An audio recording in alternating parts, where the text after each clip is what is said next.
मुड़ेगा चोरा चोरा के भागल पटना के भागल पटना मुड़ेगा चोरा के भागल पटना मिक्स बाय सूरज। नया साल में कोइले एगो घटना बा, नया साल में कोइले एगो घटना बा, मुर्गा चोरा के भागल पटना बा, मुर्गा चोरा के भागल पटना बा, दारू के संगे चिकन चटना बा, दारू के संगे चिकन चटना बा, मुर्गा चोरा के भागल पटना बा, मुर्गा चोरा के भागल पटना बा। मिक्स बाय सूरज। मुर्गा चोरा के भागल पटना बा।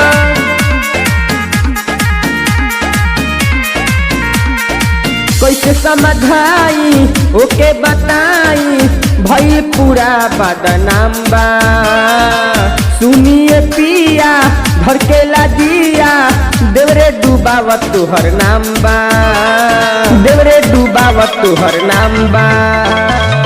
कैसे समझाई ओके बताई भई पूरा बदनाम बा, सुनिए पिया घर के लाजिया देवरे डूबावत तुहर नाम बा।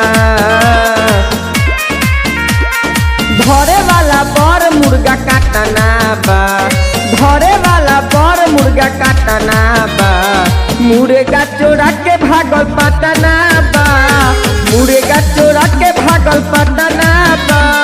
नया साल में कोइले एगो घटना बा, नया साल में कोइले एगो घटना बा, मुर्गा चोरा के भागल पटना बा।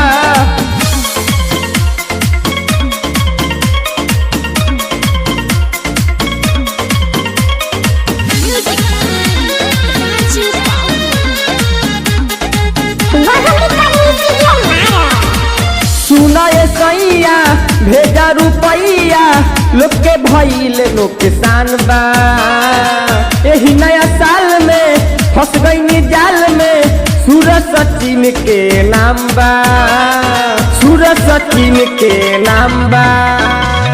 सुना ये सैया भेजा रुपैया लोग के भइल नुकसान बा, यही नया साल में फंस गई जाल में सूरज सचिन के नाम बा। मुँह के सगुडू भइल चटना बा, सोनू और रूपेश भइल चटना बा, मुर्गा चोरा के भागल